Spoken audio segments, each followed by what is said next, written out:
take a seed, you plant it, you grow it, you dry it, you roll it, you smoke it, and it goes down smooth. Hey! Spanning the continent to bring you the truth about cannabis and marijuana law reform. I smoke pot and I like it a lot. CannabisRadio.com presents The Russ Belville Show, the voice of the marijuana nation. Hey, this is great, man. Now, here's your host, Radical Russ Belville. Good day, tokers and tokecats and non-toking lovers of liberty. It is Wednesday, June 15th, 2016, and it's got to be 420 somewhere in the world. And before we get too deep into today's show, my goodness, I was up last night, working late as I usually do, writing and researching, and what comes across CNN but yet another horrific story from Orlando where a 2-year-old child wanders wading around in a lagoon in a Disney World resort and gets taken off by an alligator. And they found the remains now. The boy was drowned. And the father had to tried to fight off the alligator. Saw his boy getting taken away and jumped in and tried to fight an alligator. My God. We first had the singer from The Voice got shot at her concert, and then we had, of course, the horrific mass shooting at the Pulse nightclub, and now gators snatching kids. My God. What a terrible, terrible run of events for the people of Orlando and the families, of course, that are mourning all of this. It's just undescribable, indescribable. Hard to imagine that much tragedy in one place at one time, but my heart goes out to the people of Orlando. I was just there 2 months ago at the Gaylord Palms Resort in that area, and so, guys, just what a shame. All right, well, let's get on to today's show.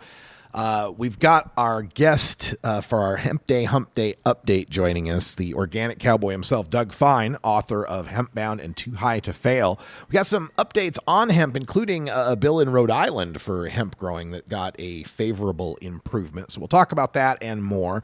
Also, the Alex White Plume situation. We'll get an update on what's going on with the Lakota Sioux activist who's now allowed to grow hemp, I believe. So we'll find out everything that's going on with Doug, and he's assured me he's in range. he's ready and waiting for the call. We'll get him on the line today, I'm sure. So stay tuned for that coming up at 5:30. Also on the show today, we'll have time for a radical rant where I demand that we free Roger Christie. I know a lot of people that listen to me, especially the more religious bent, know my feelings on religion and all of that, but the upholding of his sentence today by the U.S. Ninth Circuit Court of Appeals is sad and unnecessary, and the man should just be freed. He's not a threat to anybody. He's not a criminal. We'll talk about that coming up in the Radical Rant. Also on the show today, in Drug War Data Mining, we're going to take a look at ignoring the realities of this opioid crisis that we have in America. First of all, trying to trace where that crisis originated from. And second of all, why some of the people addressing this crisis can't see the obvious need to legalize marijuana to give people another option to deal with pain in this country. We'll talk about that coming up in the Drug War Data Mines. Also on the show, Behind the Headlines, we mentioned we'd talk about this yesterday. There's 3 initiatives in Arkansas we talked about yesterday. Today, we take a look behind the headlines at 3 initiatives in Montana. 1 good, 1 great, 1 pretty evil. So all that's coming up right after this first break.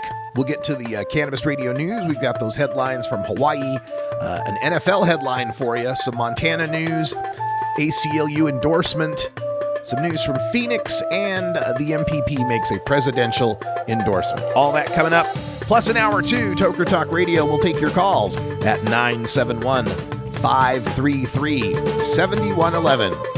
Thanks for joining us live from beautiful legal Potland, Oregon. I'm Radical Russ.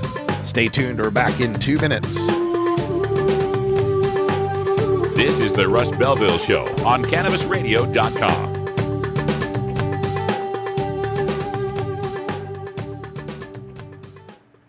From dabs to chibas, sativas to indicas, we roll out a whole concentrate of fresh new content every week. It's like going from the greenhouse to the dispensary. CannabisRadio.com.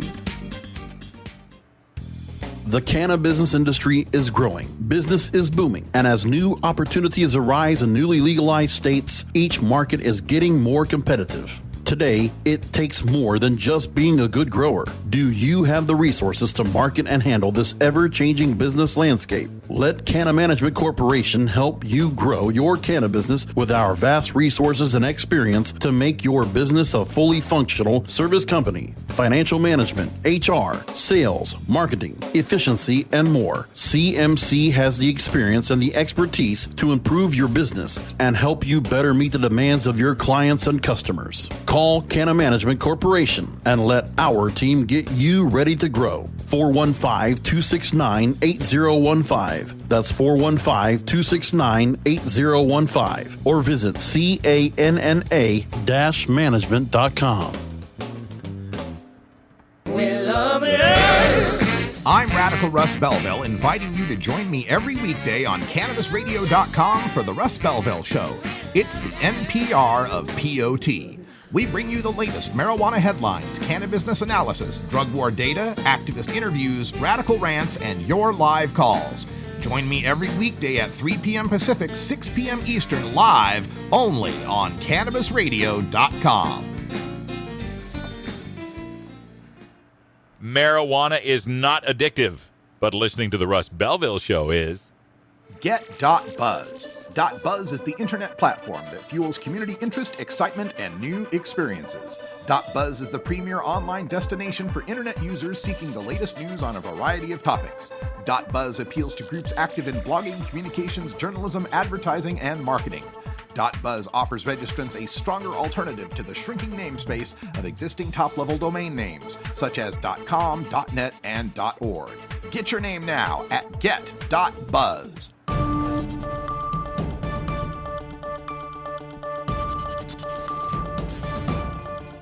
It's time for the Cannabis Radio News, covering the latest headlines in consumer cannabis, medical marijuana, and industrial hemp.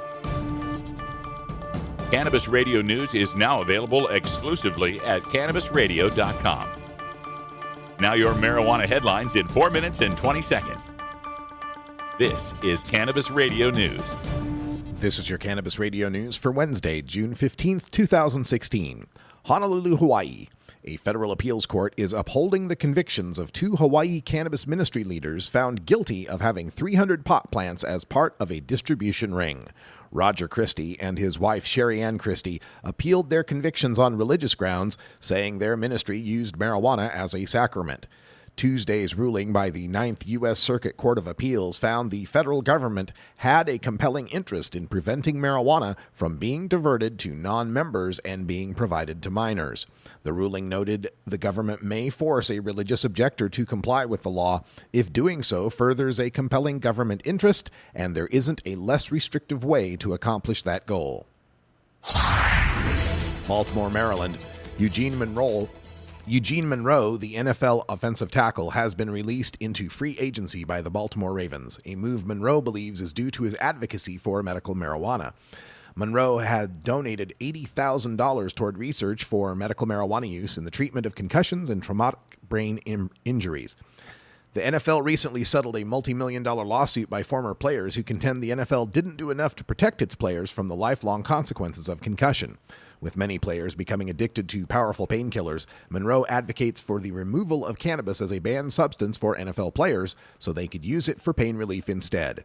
ESPN NFL insider Adam Schefter reports that Monroe could end up with the New York Giants, the San Diego Chargers, or maybe the Seattle Seahawks, who play where marijuana is legal. Helena, Montana. The Montana Cannabis Industry Association is asking the state Supreme Court to further delay enforcement of stringent new medical marijuana restrictions that are supposed to go into effect August 31st.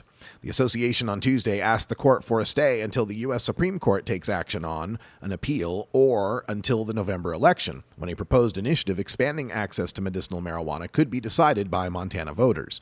Backers say they have collected enough signatures needed to place the measure on the ballot. In February, the state court ruled in favor of provisions of a 2011 state law that limited medical marijuana providers to selling the drug to a maximum of 3 patients. The court agreed to delay enforcement until August, but the Cannabis Association last month asked the federal high court to reverse the state court's ruling. Los Angeles, California. The California chapter of the American Civil Liberties Union has endorsed the Adult Use of Marijuana Act. Passage of the AUMA would legalize the possession of an ounce of marijuana and the cultivation of 6 cannabis plants. Citing the racial disparities in ticketing and arrests that still occur despite a decriminalization law passed in 2010, Margaret Dooley Samueli, the Criminal Justice and Drug Policy Director with the ACLU of California, said, quote, "It is time to move from prohibition to regulation," end quote.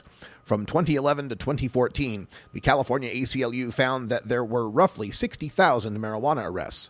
Those arrests were over 70% young people and over 70% people of color. Phoenix, Arizona. The public electric utility in Arizona has made a $10,000 donation to a group fighting the legalization of marijuana. KJZZ Radio reports that Arizona Public Service spokesperson Jim McDonald warns about the possibility of stoned employees affecting, quote, "the public safety aspects involved in providing reliable electric service," end quote. McDonald denies any customer money was included, saying the $10,000 came only from, quote, "shareholder funds," end quote. The anti-marijuana group is known as Arizonans for Responsible Drug Policy and is vice-chaired by Yavapai County Attorney Sheila Polk and has so far raised about $480,000. The ballot initiative to legalize marijuana in Arizona specifically protects the right of employers to maintain so-called drug-free workplaces. Washington, D.C. The Marijuana Policy Project, the D.C.-based reform group, has officially endorsed Libertarian Gary Johnson for President of the United States. MPP was quick to note that the endorsement is based solely on Johnson's A+ rating on the issue of marijuana reform and not based on any of Johnson's other policy proposals. This has been your Cannabis Radio News for Wednesday, June 15th, 2016. I'm Russ Belville.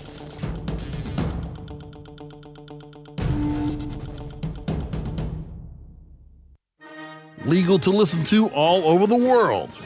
We're just not sure about France. CannabisRadio.com. Dr. Dabber, hurry! Its temperature is shooting past 1,000 degrees Fahrenheit. It's burning up. I'm afraid for this little guy, it's just too late. What caused the problem? Only Dr. Dabber can maintain the perfect temperature for a smooth-tasting, slower burn. This standard vaporizer lost all of its health benefits, sending it up in smoke. So you're telling me that most vapor pens burn so hot they produce smoke, not vapor? Correct. Keep away from those standard vaporizer pens and turn to Dr. Dabber. Doctor's orders. Less heat, more flavor. Georgia. Hi, this is Willie Nelson. Alcohol prohibition didn't work in the 1920s, and marijuana prohibition isn't working today. It's time we stopped arresting responsible marijuana smokers. It's the fair thing to do.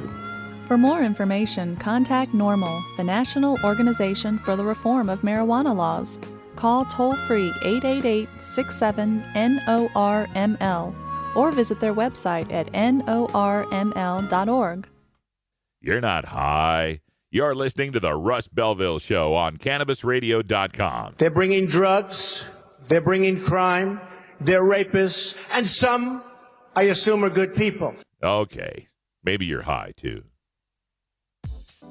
The Russ Belville Show is proudly sponsored by the Marijuana Business Association. The MJBA, called by NBC News the Cannabis Chamber of Commerce, is the fastest growing business association in the fastest growing industry in America. I've been working with the MJBA for years, and I personally invite you to join the MJBA. MJBA also publishes the popular MJ Headline News on Facebook and the MJNewsNetwork.com and Marijuana Channel 1 on YouTube. Visit mjba.net for more details.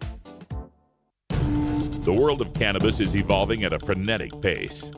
The Russ Belville Show gets behind the headlines to take a deeper look at breaking news in our Cannabis Focus. Today in the Cannabis Focus, we want to take a look at Big Sky Country, the state of Montana, where there's just a few days left. I think it's this Monday, where they have to turn in signatures for ballot initiatives. And there are 3 marijuana-related ballot initiatives in Montana.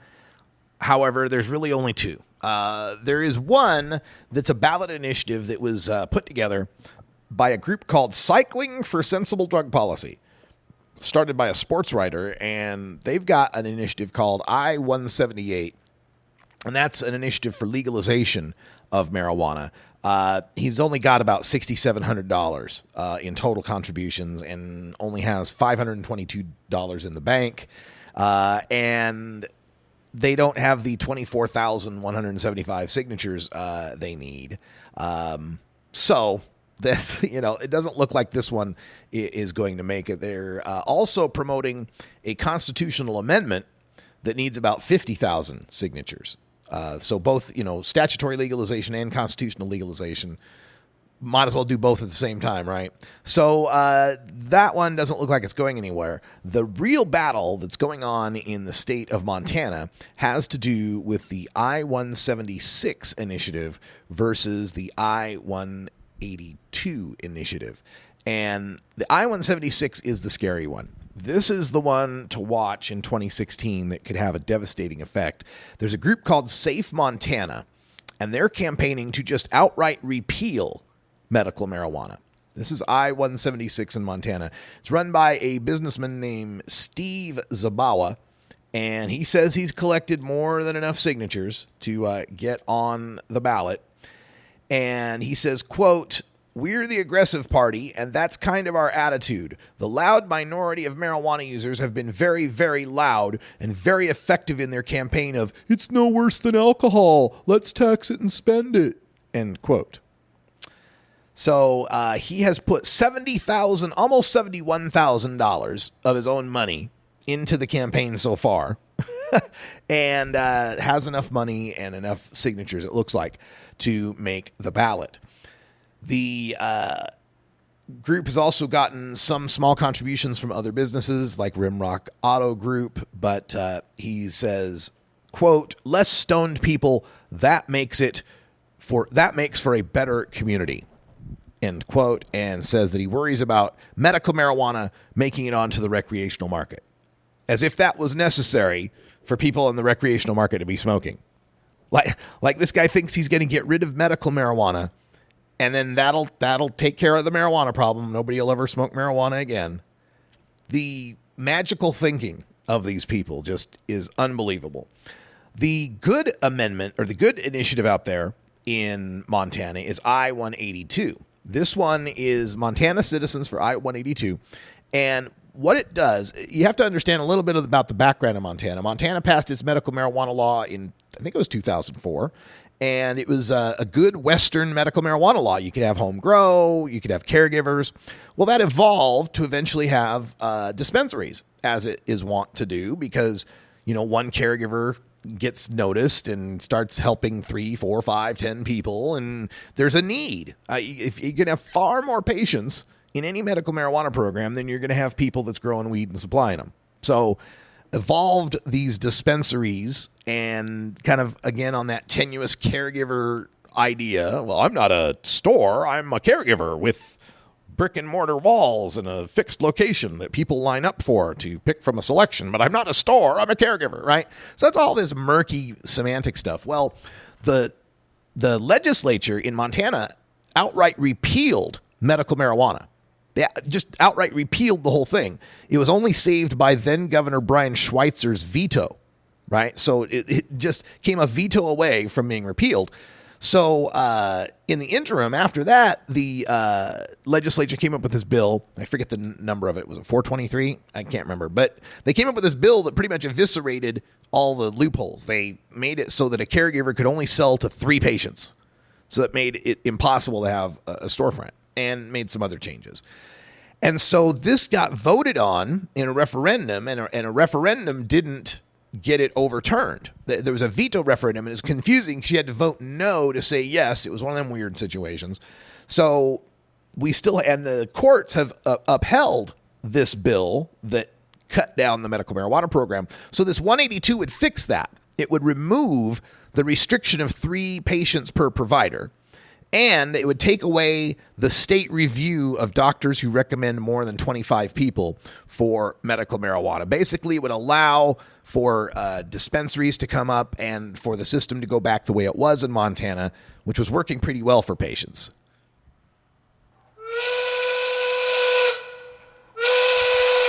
That's just how white folks will do you. You said it, Mr. President. All right, we got to take a break. It's 20 after in the Mountain Time Zone, so happy 420 to our friends in the Rocky Mountain High. We're going to take ourselves a short break. And when we come back, some drug war data mining on the opioid crisis when we return.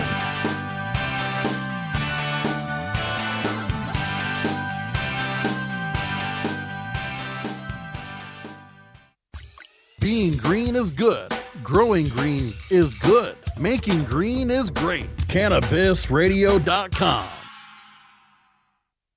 Great websites today need expert web design and development and need to be e-commerce ready and mobile friendly. But building a marketable and profitable website can be an uphill climb. Ready to make your new website or replace your existing website? Think Orange as the new way to get in the black. Orange Hill Development works with Fortune 500 companies and offer the same top quality development service at a fraction of what other providers charge. Brands like Absolute, Carlsberg, and Nestea trust Orange Hill Development. Find out why you should trust your website with Orange Hill.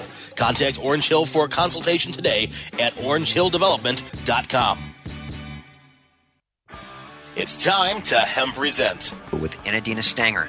I say to you with all the fervor of my soul that God intended men to be free. Rebellion against tyranny is a righteous cause. And I believe that with every ounce of my soul, we are fighting a righteous cause because people need nature. Marijuana! Hemp Present, only on Cannabis Radio. Sweet sativa. The Russ Belville Show, where the truth about marijuana gets more than a minute to speak.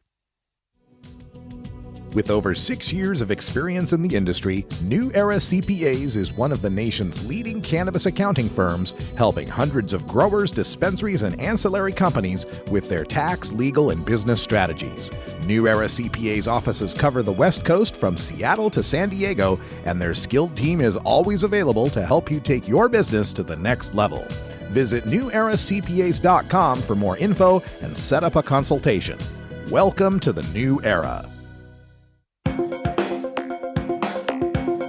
Promoting the end of adult cannabis prohibition is easy because we have facts, science, reason, compassion, evidence, truth, and logic on our side. It's even easier when researchers catalog it all for us.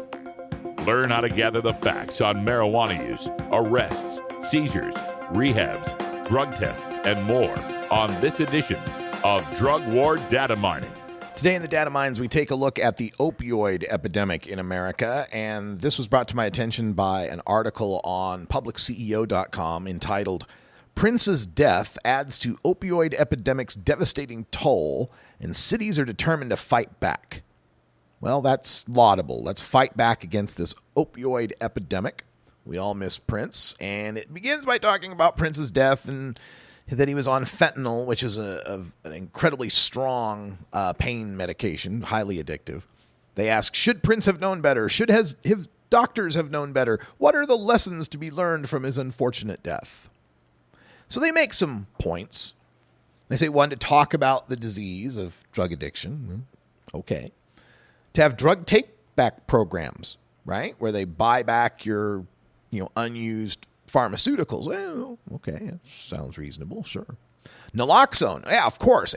Every first responder, every drug cat, if you're on any sort of opioid, naloxone should go with it. It should just be added to the prescription. You should just get naloxone. For those of you who don't know, it's the anti-opioid. It's the anti-venom for an overdose, right? It's anti-overdose drug.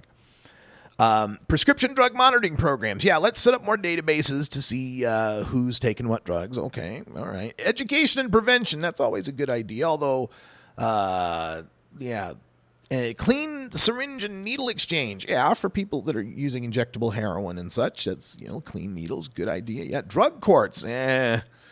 Not so great with the drug court idea, especially when usually the people going to drug court, the only crime they've committed is being caught with the drug. So I got to kind of veto that one. But conspicuously absent from this list of things cities ought to do to help combat the opioid crisis, decriminalize marijuana. Legalize marijuana. Give people in pain something else to turn to. Give them an alternative. Whenever I hear about this opioid crisis, I always like to go back to the numbers and find out what exactly is it we're talking about. Currently, the opioid deaths that we have are national overdose deaths. This is from the National Institute on Drug Abuse, from the National Institutes on Health. Currently, there's about 43,000 people who die from overdose in America, about 43,000 a year. And 25,000 of those are people dying from prescription drugs. 17,000 are from illicit drugs, cocaine and heroin, right? So we've got more overdose deaths from the legal drugs, the prescription drugs. 25,000, over 25,000. Those who died from opioid pain relievers, 18,893. So there's more deaths from just the legal opioids than the illicit drugs, all of them. Coke, meth, heroin, all combined. 18,893, almost 19,000 versus about 17,500 from the illicit drugs. And when you look at these numbers, those are numbers from 2014. And you can go back on this chart to 1999, when the number of overdoses from opioid pain relievers was about 4,000. It was about 4,000 in the 20th century, the end of the 20th century. We hit 2,000, it's 4,400. But from 2001 on, it just starts climbing, adding 1,000 or 2,000 every year to where we're at now, almost 19,000 opioid pain reliever deaths. There's another set of data that I like to look at when I talk about this, and that is the DEA's prescription drug monitoring program, not the prescription drug monitoring program, the Office of, oh dang, I forgot the word. That's not interdiction. Anyway, diversion. That's it. The Office of Diversion Control.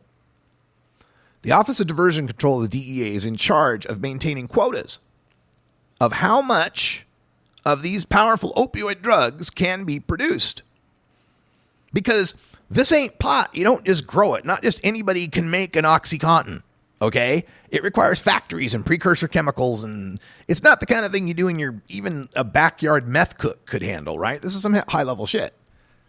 So the amount of fentanyl that was produced in 1999, back when we had, the 4,000 overdose deaths, was 269 tons.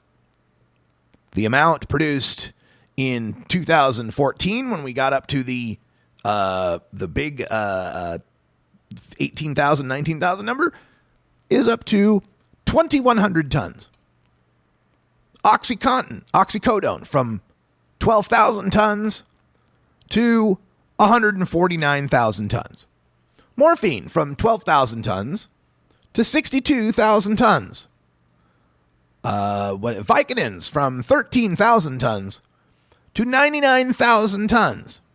Dilaudid, 743 tons to 7,000 tons. Between 1996, when the beginning of the medical marijuana era in the United States of America, from 96 to 2016, there has been a 69,000% increase in oxymorphone, 2,400% increase in OxyContin, 400% increase in morphine, 1,000% increase in Dilaudid, 629% increase in Vicodin, 1,500% increase in fentanyl. As far as what the quotas are, what the companies are allowed to manufacture. Now, I promised after Monday's ranting that I wouldn't be talking about that other terrible epidemic that we've got in America, but there seems to be a parallel here. The more there is of something that can kill people, the more it seems to be killing people. All right, we're going to take a break, and when we come back, we'll get on the line with our hemp expert, Doug Fine, the author of Too High to Fail and Hemp Bound. for our occasional update on what's happening in the world of industrial hemp from sea to shining sea. We're back in just 2 minutes. This is the Russ Belville Show on CannabisRadio.com.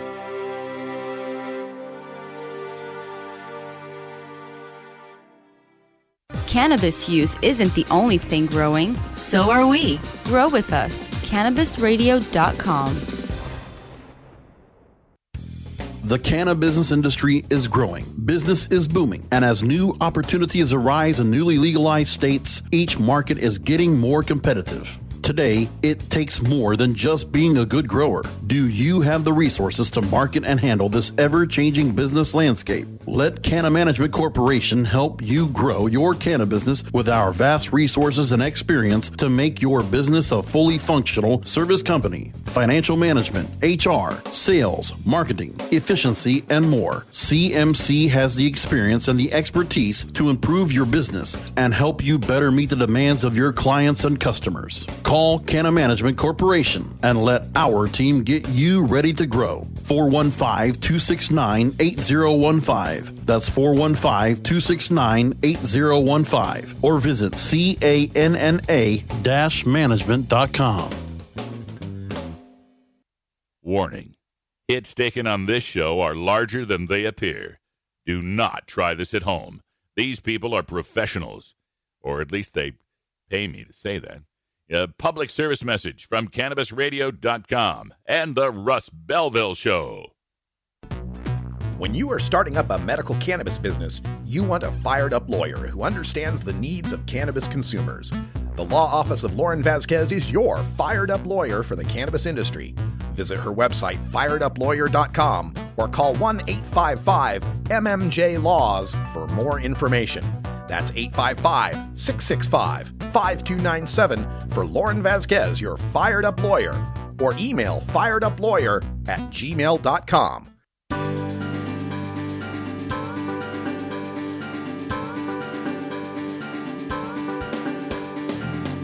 Marijuana legalization also ushers in the return of the American hemp industry. Get the latest news from the author of Hempbound and Too High to Fail, Doug Fine, in our Hemp Day Hump Day update. All right, welcome back, everybody. 32 after the hour, time for our Hemp Day Hump Day update, and we got him on the line. I just got to make sure that he can hear me okay. You got me, Doug? Loud and clear from the hemp finish line, Russ. That's where we're coming from today. What is the hemp finish line? Well, since we're our last Hump Day segment, gosh, I don't even know where to begin. 3 major things, but one of them is, I don't know if you can feel it in my voice. Yeah. It's one thing to follow hemp. It's one thing to witness hemp. It's one thing to document and report on hemp. It's one thing to know of its impact. It's another to be out there as the farmer supervising a hemp planting. 23 acres in the soil in Vermont last week. It was the finish line, man. It's growing already. I've been tweeting the pictures of the sprouts like they're my kin. That's great. So hemp farming in Vermont, 23 acres happening. That's some good news. Yeah, so we've got Vermont, it turns out, with its inexpensive registration process and basically a hands-off, no help, no harm kind of attitude, it turns out this is the way to go, because if you're talking about expanding the program to the maximum under current federal and state law, because the U.S. supply of hemp, which is protected under federal law, including interstate interaction between approved hemp programs that's explicitly permitted under hemp law, thanks to a provision in a big spending bill last December. The U.S. supply is coming back so fast that all the hoops that have had to be jumped through for permits to import seed are becoming less and less vital. I'm an eternal optimist, Russ, and it's coming back faster, and it's because it's needed and the markets are there, and it's magnificent to watch. And so Vermont basically has a hands-off policy, and that's what's allowed it to thrive. We've got a farmers co-op going. There are 3 families involved, and we worked our butts off for a week. Every picture, if you look at Organic Cowboy on Twitter, every picture, I'm beaming. I'm happy to be out there in the hot sun lifting rocks and running this discer in a hot Vermont spring day. That's wonderful. We love hearing those stories, and I have been checking out your Twitter feed and seeing some of those pictures, so it does look like you're having a lot of fun. And as far as New England area hemp farming goes, I saw a blurb about Rhode Island making a change. They were going to legalize hemp just for some tribes, and now they're going to open up for everybody. Did you catch that? Man, this just goes to show, A, how fast hemp is moving, and B, what it's like to now, after Vermont, to be working on hemp on Maui, which is, it's not just a physical island, it's a news island. But even this past week of Maui, which we haven't talked about, for Hemp History Week, really fun time there, really fast forward development on hemp in Hawaii. What did filter through to me were changes in North Carolina. North Carolina's making a mistake. I'm sure they have their own reasons, restricting hemp acreage, opposite of the way to go in their program. And what was the other states I've been hearing about? I just got a big hug from my 6-year-old son. He just distracted my train of thought. But I did not hear about the Rhode Island situation. But Maui was a fantastic time because they are focused on that island on food and energy independence. So my message fits right in with the most traditional and the most progressive thinkers on that island, and we got fired up this past week. All right. And just the other day, yesterday, I had a guest on the show, Bruce Dietzen, who was with the Hempsters Cannabis Car Tour. We got to talk a little bit about Henry Ford and the old cannabis car. And I'm wondering if you have any other updates as far as, the uses of hemp or some of the developments that are happening for, technologically. Sure. Yeah. We've had fun in the past here on Hemp Day, talking about the plastic that's already being made, the petroleum-free plastic, the incredible supercapacitor research results for hemp fibers. I can't emphasize enough how much these next generation technologies are going to work. But I've really, this last week, been really in touch with the soil. What Hawaii needs is healing from a century and a half of monoculture, often sugarcane monoculture, but some others as well. And that before picture that I'm seeing there is soil like bowling walls, hard, compacting over all these years. And then the recovery of people who are starting to rebuild the soil that allowed the food forest to thrive during the pre-Western times on these same hills. There's illustrations and even early photographs of some of these lands still thriving and functioning with native plants. And speaking to farmers about working hemp into that really has me thinking about soil, because when you see what happens in the tropics, how quickly everything wants to grow, and it's just unbelievable. Like producing papaya trees that volunteered 2 years earlier, how much everything wants to grow there, then to have the message impressed that don't even look at what's happening above the ground. It's all about what's happening in those first 7 inches of topsoil.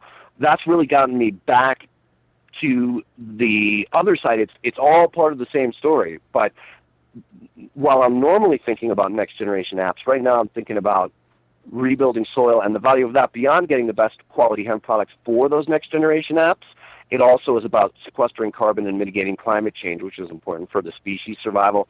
And the way that picture just completely goes together, and farmers the world over get it now, that's really just the magic of what I've been thinking about the last week. Yeah, we're seeing a lot of that development and a lot of that awareness that is growing with the adoption of industrial hemp. And now more and more legislators around the country that seem to get it, where before they would always try to hide behind, it's too much like marijuana. We won't be able to tell the difference. They don't even bring up those silly arguments anymore, do they?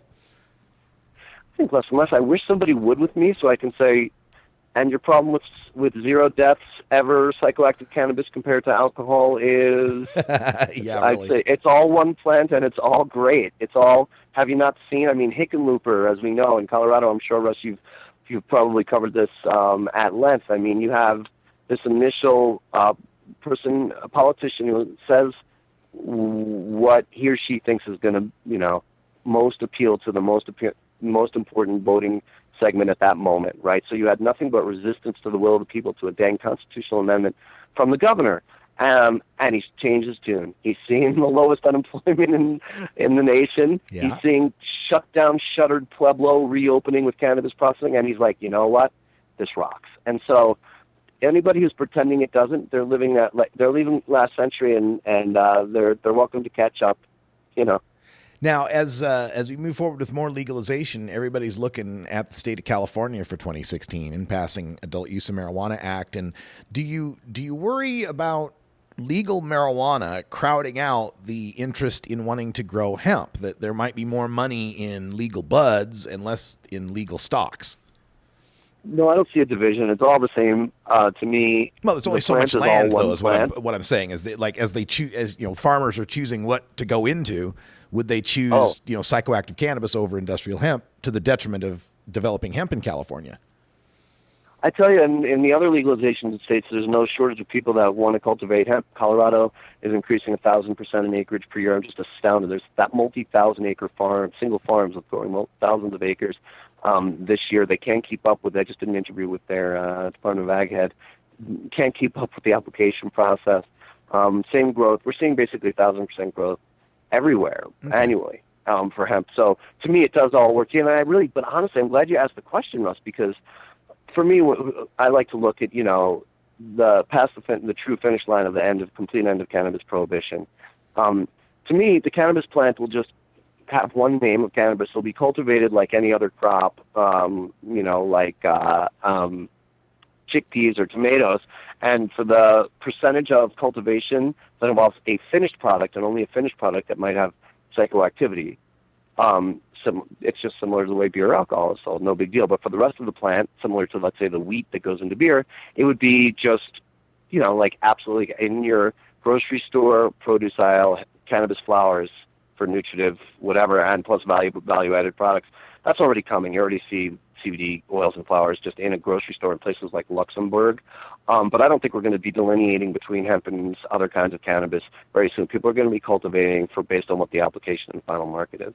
And that's, we're seeing a development in the hemp side of things with what you mentioned, those CBD oils and the idea of growing industrial hemp crops for extraction of CBD. How is that going to shape the market?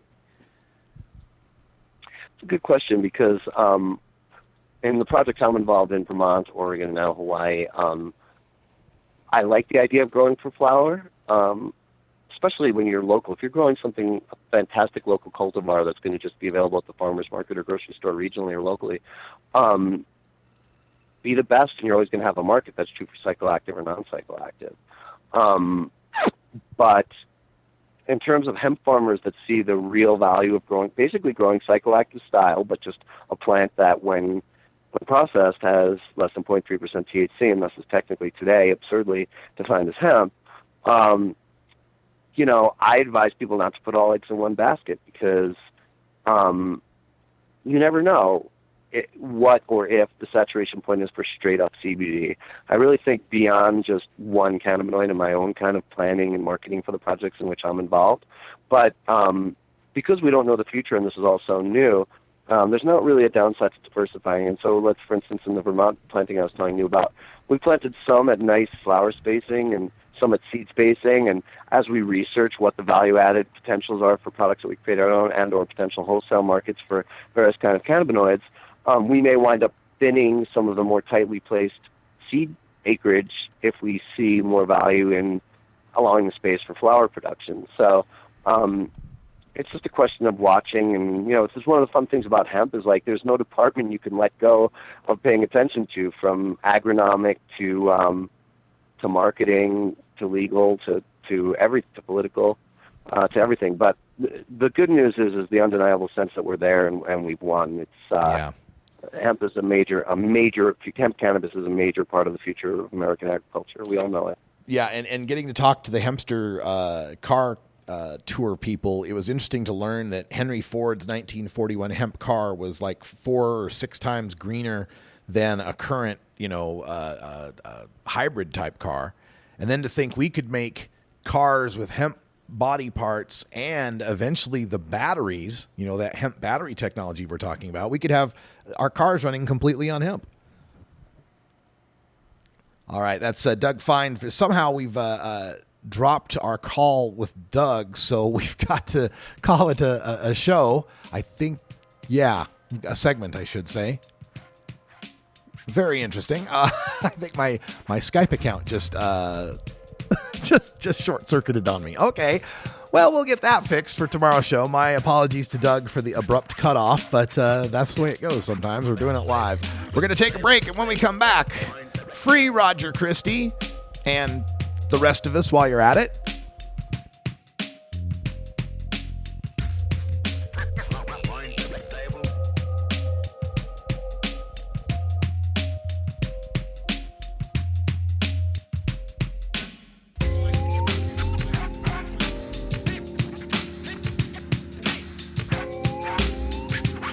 This is the Russ Belville Show on CannabisRadio.com.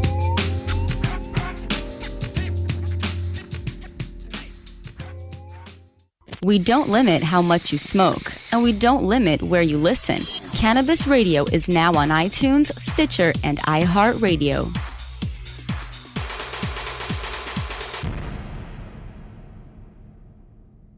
It's time for Cannabis Facts about teen drug use from Robert Platshorn's thesilvertour.org. This message is supported by our donors and Hemp Inc., a public company poised to lead America's hemp revolution at hempinc.com.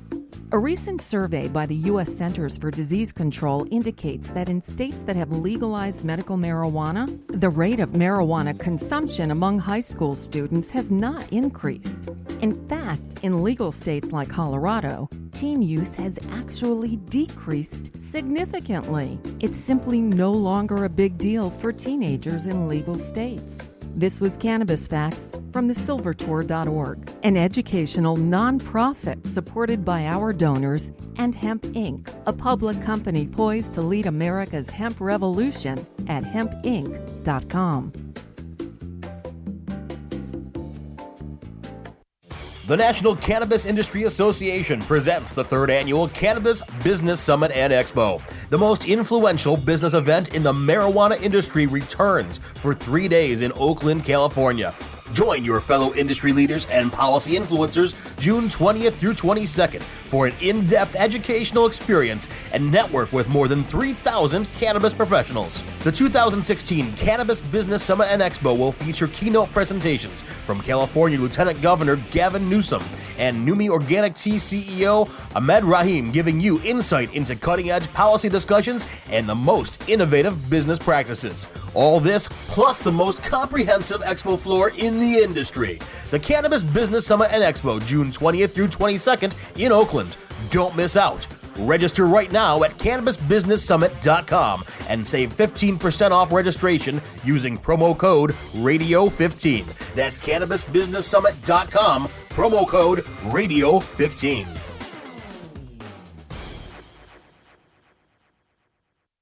CannabisRadio.com keeps you in the know Monday through Friday on air and on demand with Cannabis Radio News, presented with the definitive worldwide news source, the Associated Press. Stay informed with exclusive news on all things cannabis. Cannabis Radio News, live weeknights at 6 p.m. Eastern, 3 p.m. Pacific, during the Russ Belville Show, or download the daily podcast exclusively on CannabisRadio.com, as well as iTunes, Stitcher, and iHeartRadio. When breaking news happens in the cannabis industry, Cannabis Radio News delivers the details first. You're not high. You're listening to the Russ Belville Show on CannabisRadio.com. The Supreme Court is wrong on the Second Amendment. Okay, maybe you're high, too. Coming soon to a city near you, Cannabis Finance Boot Camp. Get all your cannabis accounting, legal, and compliance questions answered by their knowledgeable panel of industry experts who want to help your cannabusiness boom. Whether you're a grower, dispensary operator, or a newcomer to the field, your cannabusiness needs Cannabis Finance Boot Camp. For information on upcoming events, visit CannabisFinanceBootCamp.com.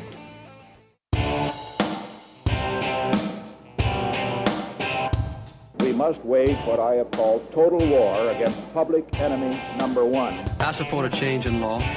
to end federal criminal penalties for possession of up to 1 ounce of marijuana. That marijuana, pot, grass, whatever you want to call it, is probably the most dangerous drug. Some think there won't be room for them in jail. We'll make room.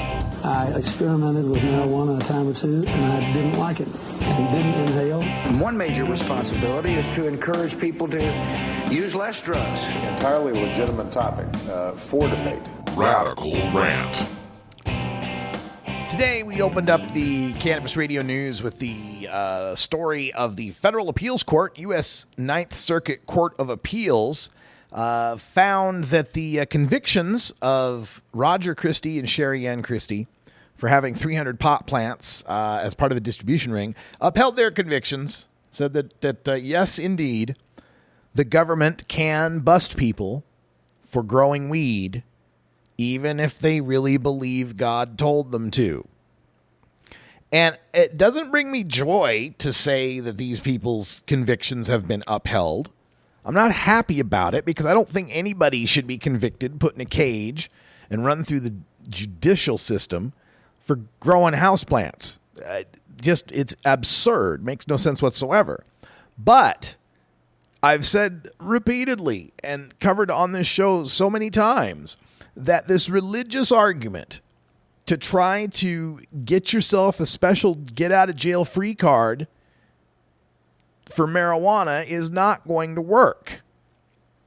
What they talked about in the story is the government's ability to force a religious objector to comply with the law if doing so furthers, one, a compelling government interest, and two, there's no other way they could do this. There's no less restrictive way to accomplish the goal. So the way this works out, when the U.S. courts look at this idea of so-and-so says that ganja is a sacrament, the way they look at it is this. The government first has a compelling interest to stop drug use. Now, I don't believe it does. I think the tortured constitutional logic that figured out that the government has a right to tell us what plants we can put on our body is, like I said, tortured logic. But as it stands under the law, the government has a right to stop you from using certain drugs, has the compelling interest of public safety and regulating commerce. They can stop you from consuming drugs. So, if someone comes along who's a pot smoker and says, hey, God says I can smoke pot, that defeats the government's compelling interest of stopping people from smoking pot. Now, the other part is there a less restrictive way to accomplish that goal? Could I only sort of stop people from smoking pot to accomplish the goal of stopping people from smoking pot? Could I? No, there's no less restrictive way. You're either stopping, you can't be a little bit pregnant or a little bit pot smoking. You're either a pot smoker or not, right? The government's compelling interest, stop people from smoking pot. There's not an easier way to do that but to ban all people from smoking pot. Giving people a religious exemption to smoke pot would defeat the government's interest because pot is so popular and being a religion is so easy that it would be hard to bust anybody. Anybody who got busted could just say, God told me to do it. And that would defeat the government's compelling interest. Now, this is the part where they say, oh, hold on.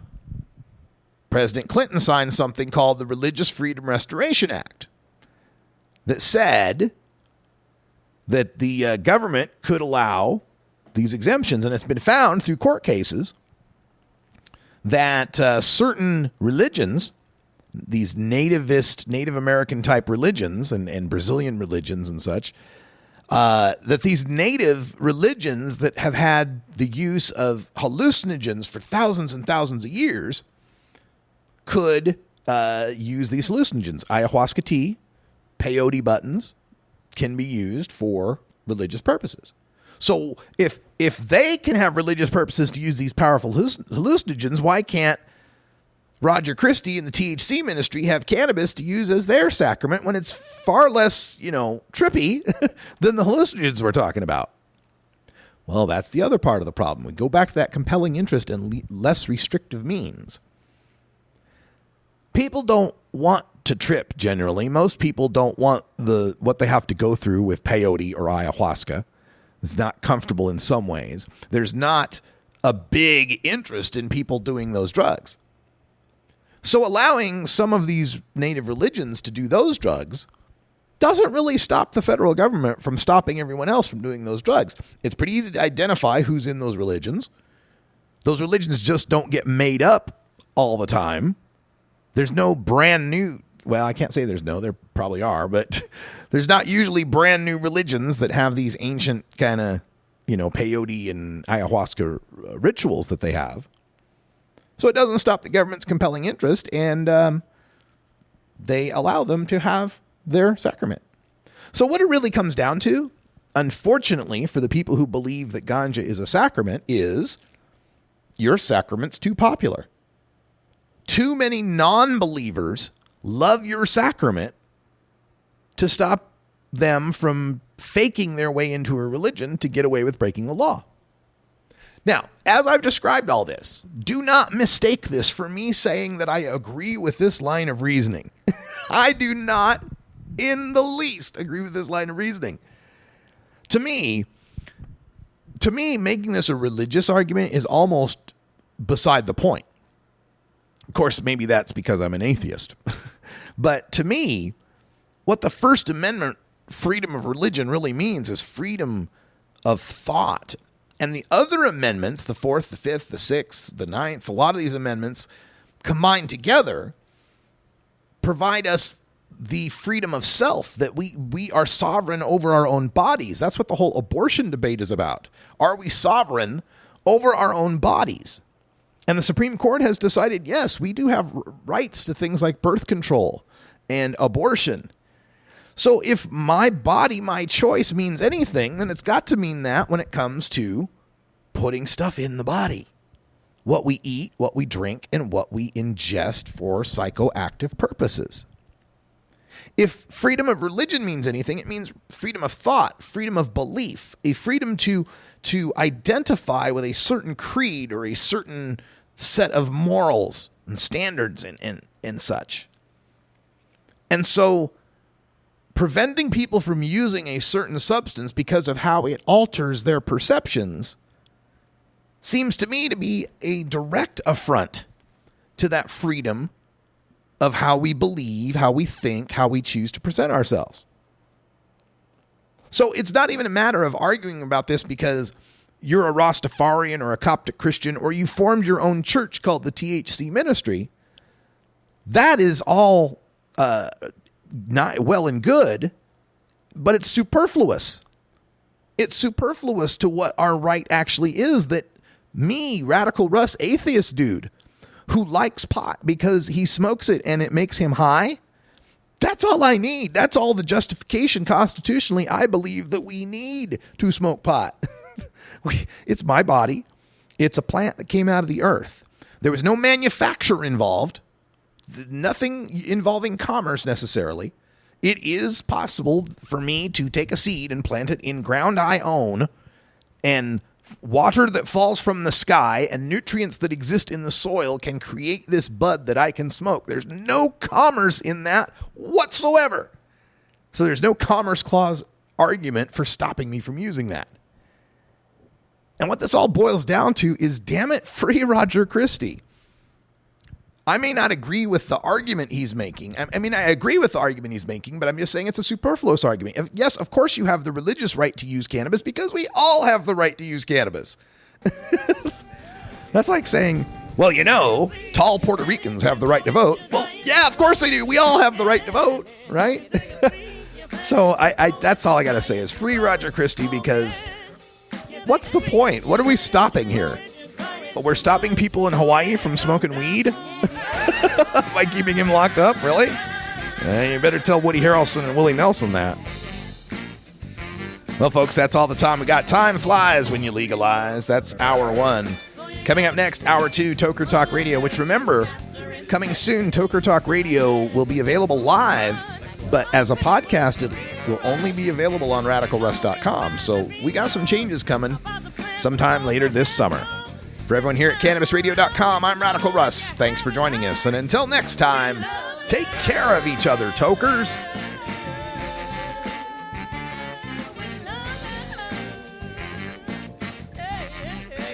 This is the Russ Belville Show. The Russ Belville Show is blogging and podcasting daily at radicalruss.com. You take a seed, you plant it, you grow it, you dry it, you roll it, you smoke it.